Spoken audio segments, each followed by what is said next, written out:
Welcome, everybody, to the Superhumanistic Podcast, where we talk about all things health and wellness. We are your hosts, David and Jessica. Thank you for joining us today. Make sure you follow Superhumanistic on TikTok, Instagram. Hit that follow button on this podcast so you never miss another episode. And don't forget to leave a rating and review. Last week, a little recap, we talked about the happiness diet. So, ways to feed your microbiome, which is known as your second brain, ways to socialize when it comes to eating. So, just a lot of tips related to food and how to be happy with it. Today, we are going to be talking about breakfast. Should you eat breakfast? I don't know, maybe. What do you think? I mean, there are times I feel like we're in a hurry. You might not be super hungry in the morning. So you're like, yeah, I'm going to skip breakfast today. I'll just eat a larger lunch or something.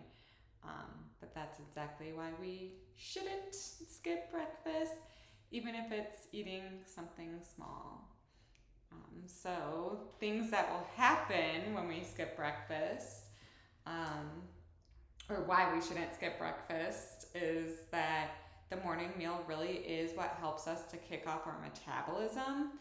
So even if you ate super late the night before, you're waking up and you're like, I'm not hungry at all, aim to have something like a snack at those times. It could be a protein bar, it could be a smoothie. So you really want to eat within 1 to 2 hours of waking up. I know there are times where you might be intermittent fasting.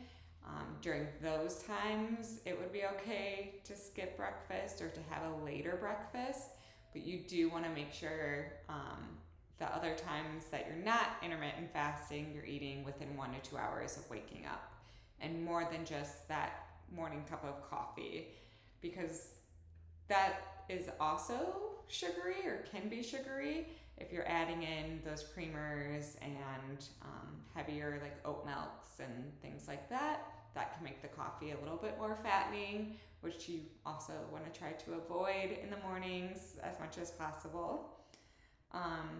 So breakfast does help kickstart our metabolism for the day, and it helps us to have sustained energy throughout our day.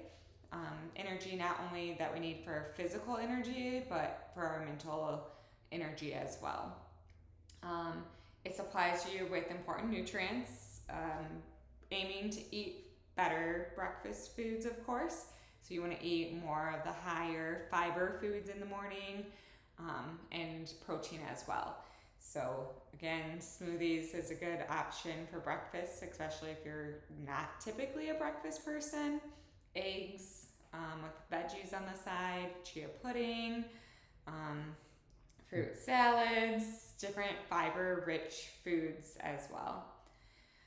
That also will help you to keep full for a longer period of time, so you don't have to eat as much throughout your day because you're already feeling full.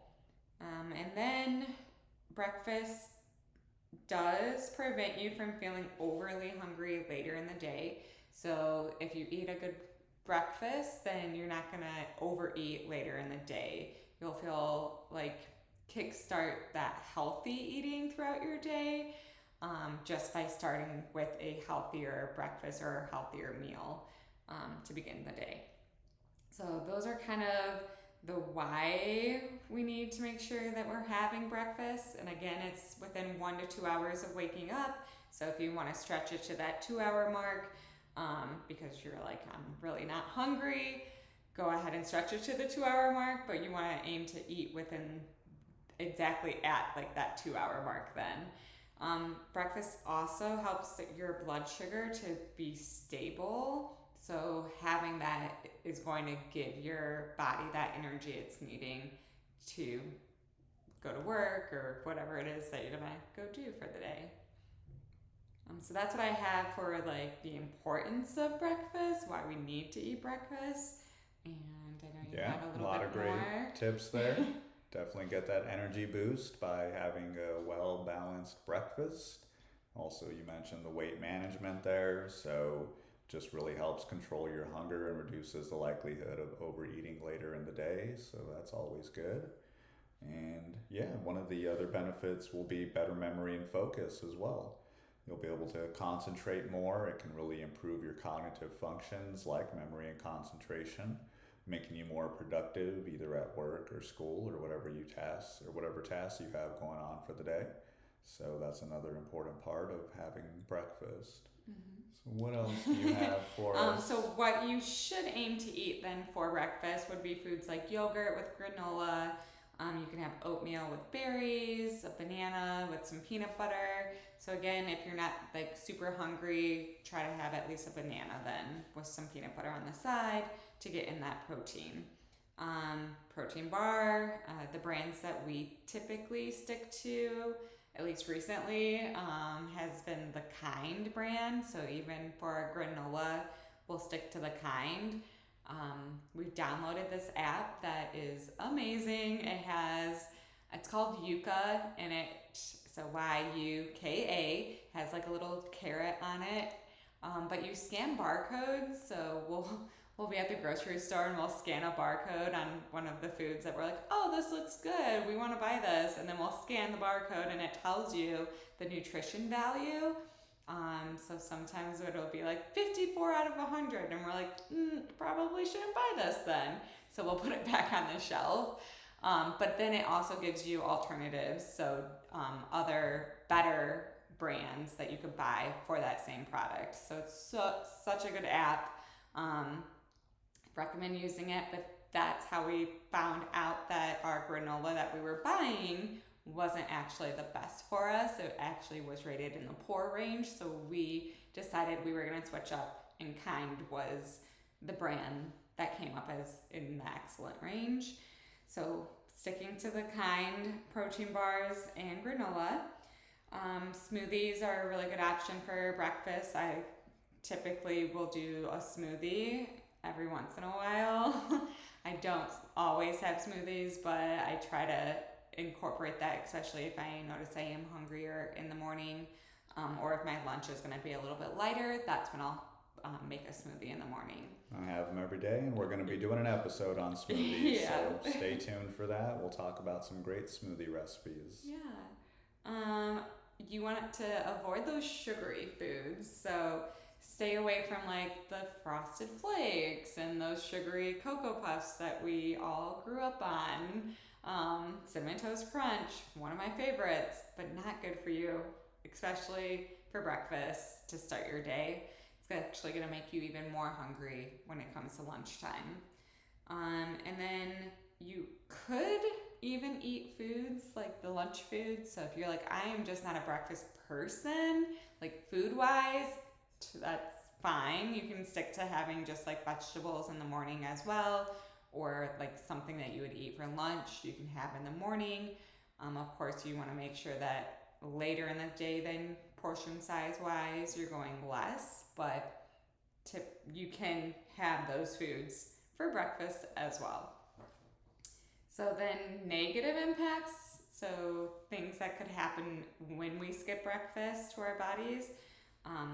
Like my husband said, the quality of our diet will go down later in the day, so you're going to reach for more of those processed foods throughout your day, and sugary foods as well. You'll have lower energy levels, your blood sugar actually will increase, and then your circadian rhythm. This was like so surprising to me when I was researching about breakfast. I'm like, okay, I don't think this has that much of a difference. Like, so what if we skip breakfast every once in a while? And every once in a while it is fine. But if you're consistently skipping it, your sleep schedule also gets impacted. And I was like, whoa, that kind of makes sense, because you're hungry in the middle of the night then, and it throws your whole body off by just skipping the breakfast in the morning. And then you'll also have a lower quality of sleep just from skipping breakfast.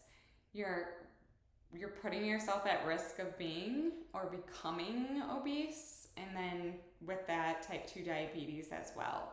So blood sugar, of course, increases when we're skipping breakfast, so then that puts you at an increased risk of that diabetes. And then heart disease is another increased risk just by skipping breakfast, and you'll have chronic inflammation as well when you skip breakfast. So yeah, we've before, like we've definitely talked about fasting, and obviously we don't fast every single weekend. We try to aim for once a month, and even with that, it is really difficult for us because we do notice our energy levels, although it's supposed to somehow make you feel more energetic.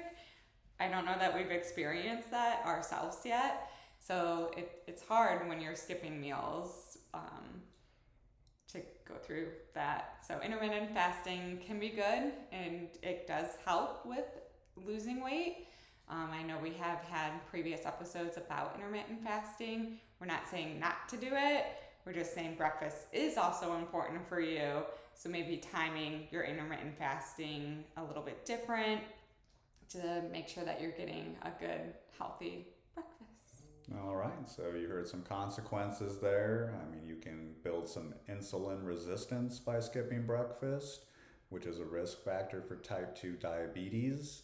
Weight gain, as you mentioned, so contrary to popular belief, skipping breakfast can actually lead to weight gain because you often consume more food and more calories later on in the day, as you had kind of touched on. Definitely don't want to be nutrient deficient, so that can happen as well when you're missing out on those essential vitamins and minerals that you can gain from eating a healthy breakfast with a lot of the foods that you were talking about. And skipping breakfast can also lead to mood swings and irritability. You don't want that to get your day started. You want to start off on the right foot, and that's why it's important to have breakfast. So that's what we had for you today.